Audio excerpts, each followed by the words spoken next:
Hi, and welcome to the Beer Temple. I am Chris Quinn, and I am with, once again, my lovely wife, Margaret. Hello, everyone. It's been a long time. Glad to be back. Yeah. Welcome back. Thank you. And you are participating again in a blind challenge. Yes. Like last time. Exactly. Last time I was on, yep. A little bit of a twist to this one. Right. You've pretty much had complete control over this. I've had very little to do with it. Everything from concept through execution has been you. So without further ado, I'm going to let you take it away. All right.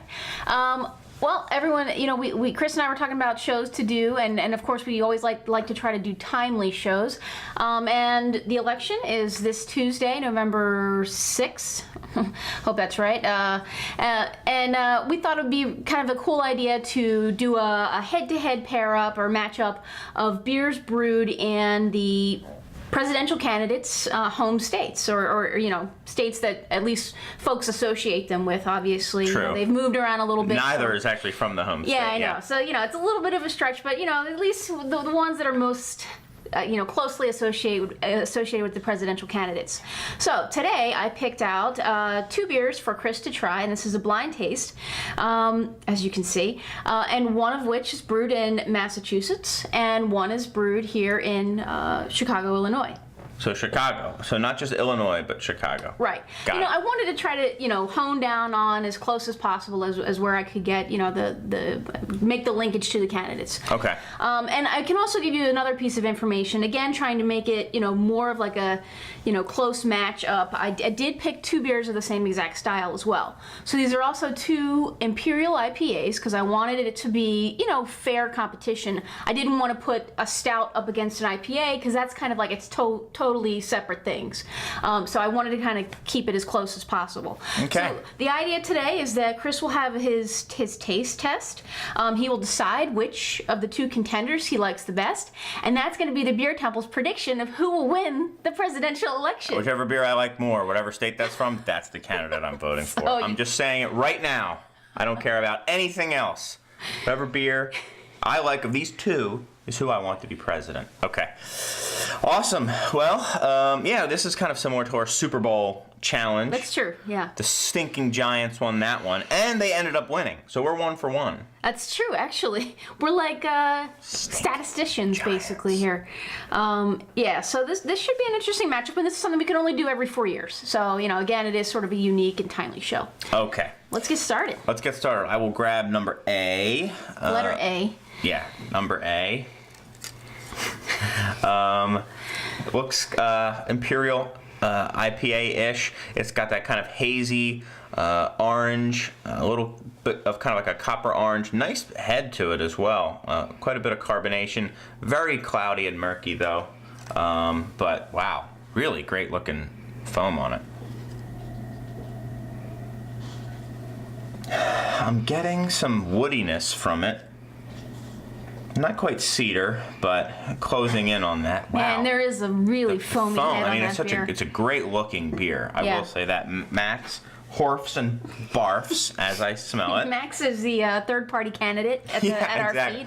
And as in reality, he has no chance of winning. He's just a distraction to what's really going on. It's terrible. We got to get Max back on the show. I know I made some maybe false promises around Halloween. I said I would do a show with Max. That didn't quite happen. Sorry, folks. But we'll try to get Max on very soon. There's like a little bit of oakiness to it as well, like a vanilla character going on here. Okay. Almost like a buttery, not diacetyl, but like a creaminess to it. Okay. So kind of like how a Chardonnay sometimes takes on like a creaminess? Kind of, yeah. It's not quite as big and buttery as that, but there was something going on, and I'm like, is this oaked or something? So it's interesting, but it's nice smelling. Would it run the country well, is the question, Chris?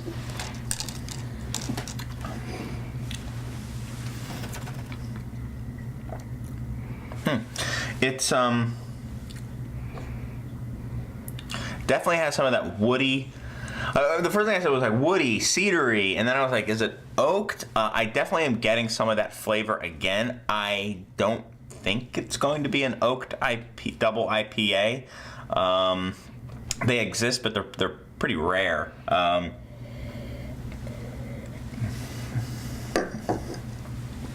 It's very creamy as well.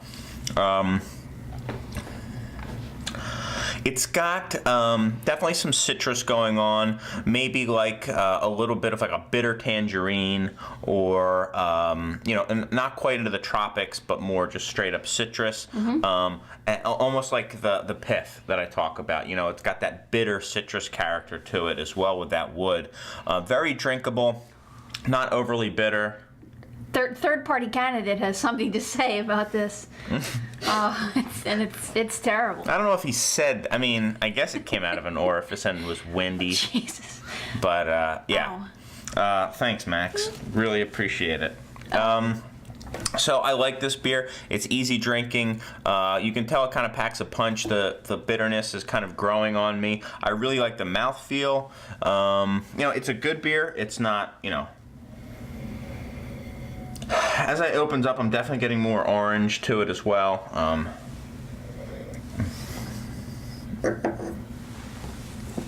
A lot of wood. A lot of like cedar. Starting to get into that kind of barkiness to it. Okay. All right, so I'll. Am I gonna rate them or just tell me which one I like more? Let's just say which one you like more. Okay. I think that's a good one. We'll leave the electoral college vote till Tuesday. I noticed as I was pouring these two beers, they look really similar. Very similar. This one's a shade darker, I think, but just a shade. Yep, a little more maybe like reddish, orangish in there. Again, it's got a really nice fine head to it. The bubbles are tiny on these. It's a really nice looking beer. Both of them are. And it really kind of coats the glass as well as you kind of tip it back and forth. So. This one's a little more mild. This one smells fresher. So you're saying? Maybe there is some diacetyl in this.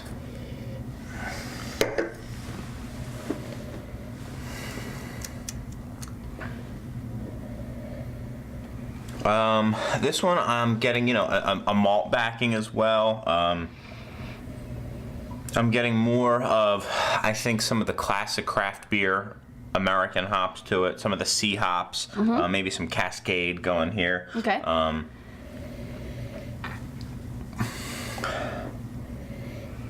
don't know. It's a little bit olfactorily challenged, I'd say. If you get what I'm trying to say. So it doesn't smell great. It doesn't have a lot of smell. There's not a whole lot going on this. Which you don't necessarily want. It is kind of cold. Okay. But. Okay.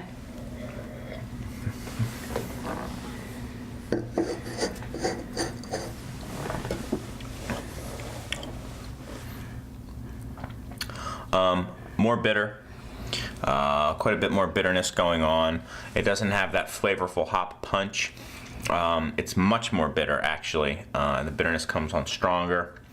The hop flavor, I'd say, is mildly resinous, and they're not totally dissimilar. It doesn't have any of that oaky, woody creaminess going on, but some of that resinous character.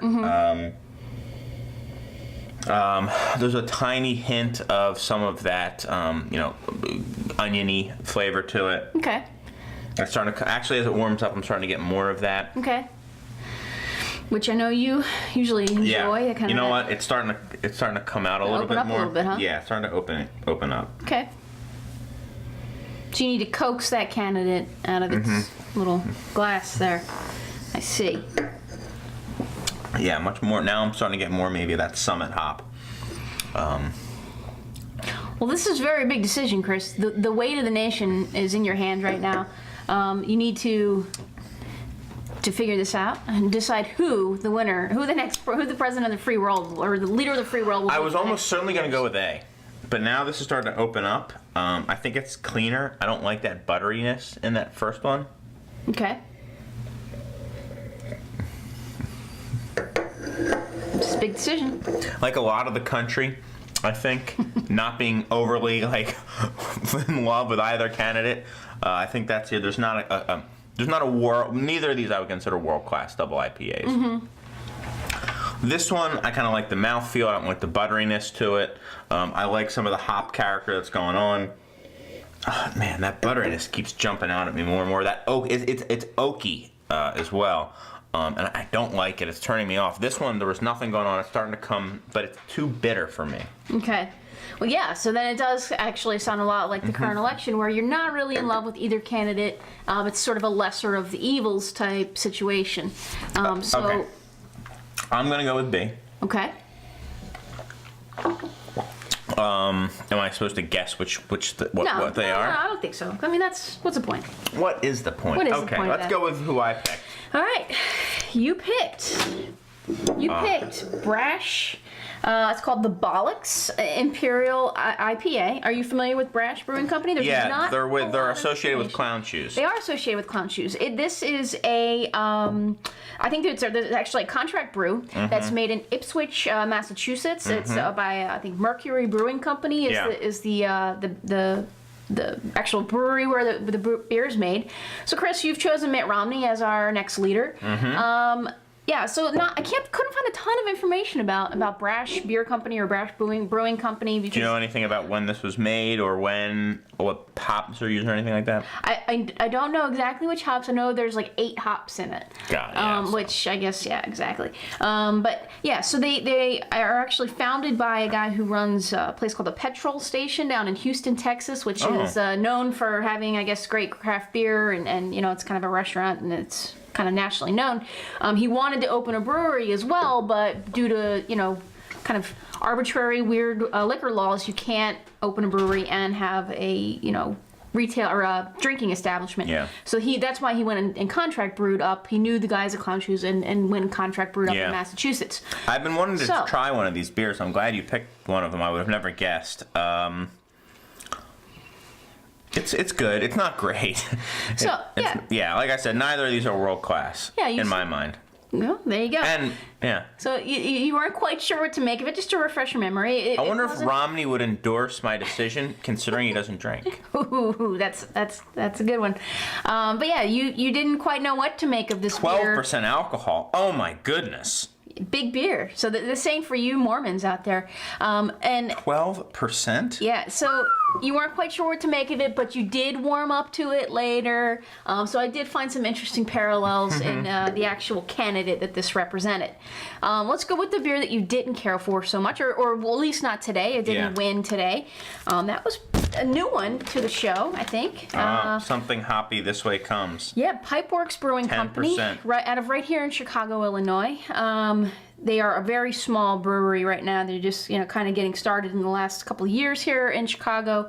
And I think they're kind of known for, hoppy beers. It's got diacetyl in it. Sorry, guys, it has diacetyl in it. But, they're kind of known for hops, right? I mean, I wanted to choose something. I was like, well, you know what? I think they're going to do a decent job with hops. Let's bring... Yeah, I mean, they're known for having some good IPAs. I don't know if they're necessarily... they've been putting out some good stuff. They might have had a couple stumbles along the way. Right. This one, I think, is one of them. If it was an oaked IPA, I would have given it some slack. But I started realizing it was just straight up diacetyl, which you really don't get in a commercial IPA these days. Not really acceptable. And the more I realized that that's what it was, once you and I are the same this way, once you kind of latch on to diacetyl, you cannot get your mind off of it, and it really ruins a lot of the beer for you, for me anyway. So Chris is a little disenchanted with this beer. Maybe you can find She's some parallels. Struggling to try to. I know. I'm like an anchor on like a cheesy local morning show trying to like tie puns into it. We need to now have like a holographic like beer thing for you to stand around. I want you to do a meter of how much you liked each beer as I'm tasting it. I should have done that. Good luck. How would you have done that? A meter. going up like and you go down. on CNN.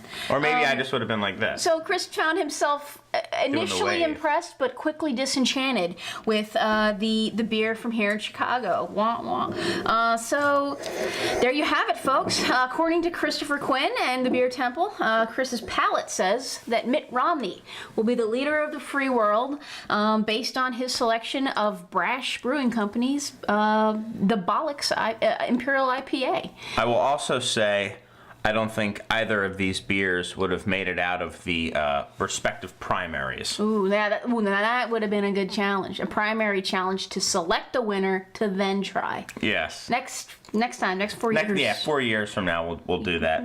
Set your clocks, folks. Yeah. So thanks, guys. This was fun for me. I hope it was fun for you and for you. And it was nice to have Margaret back on. Yep. And that's about it. Until next time, I'm going to drink some Bollocks, which has a very UK theme to it, oddly enough. It's true. I've got some boozy double IPAs to drink. Average alcohol, 11%. Yeah. Average. So don't forget to vote this Tuesday, folks. America wins if you vote. So early and often. Early and often, as we do here in Chicago. So cheers, folks. Cheers, guys. See ya.